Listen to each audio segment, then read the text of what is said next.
देखा जाए महाकाली खो का मंदिर जो त्रिकोण शक्ति का दूसरा बिंदु है। कहते हैं यहाँ बिंदु वासनी विराजती है और 3 बिंदुओं के साथ त्रिकोण बनाती है।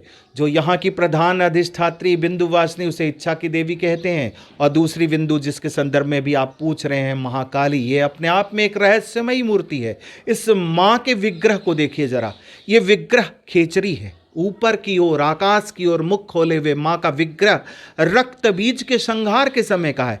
ऐसा विग्रह आपको अन्यत्र कहीं नहीं देखने को मिलेगा, सिर्फ इसी धाम में देखने को मिलेगा। और ये भगवती क्रिया में सुधार करने वाली भगवती है। माँ की खेचरी मुद्रा आपको यहाँ पर माँ की तंत्र पूजा के माध्यम से पूजा होती है और यहाँ माँ को यंत्र स्वरूप कहा जाता है। भगवती को मदिरा पान खप्पड़ स्वरूप चढ़ाई जाती है और भगवती उसे ग्रहण करती है। आप देखेंगे ये एक ऐसा इकलौता विग्रह है जहाँ स्पर्श के साथ भोग नहीं लगता।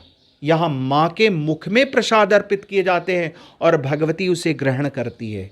तो माँ यहाँ एक संदेश प्रेषित करती है। जो मदिरा पान करती है तो एक संदेश प्रेषित करती है यहाँ आने वाले भक्तों को कि तू आ मेरे पास, अपने समस्त विकारों को मेरे मुख में डाल दे और यहाँ से विकार मुक्त होके जा, विकार युक्त न रह। तो ये विकार मुक्त करने वाली देवी महाकाली है। ये बताती है कि जिस तरह रक्तबीज का मैंने संहार किया, रक्तबीज की उस रहस्यमयी शक्ति का समन किया कि रक्तबीज को जब जब मारती थी तो धरा पे उसके जहां जहां उसके रक्त के बूंद गिरते थे वो पुनः उत्पन्न हो जाता था। तो मैंने उसको अपना जिह्वा को हिरण क्षेत्र बनाया और उस पर उसके साथ युद्ध लड़ी और उसके समस्त रक्तों का पान करके रक्त बीज का शमन कर दिया।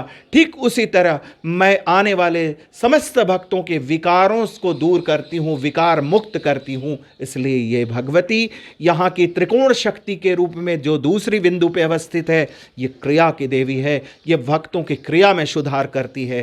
तो ये भगवती रहस्यमयी शक्ति है। आप भी आइए, अगर आप किसी विकार से भरे हुए हैं तो इस धाम में जरूर आइए और विकार मुक्त होकर के जाइए। सिर्फ माँ के चरण का आशीर्वाद प्राप्त कीजिए और अपने विकारों से मुक्त हो जाइए। ये एक ऐसा धाम है जो असंतुलित मानव जीवन को संतुलन प्रदान करता है। तो ये है दिव्य और अलौकिक महाकाली का विग्रह। इसके दर्शन जरूर करिए और विकार मुक्त होइए। जय मां विंध्यवासिनी।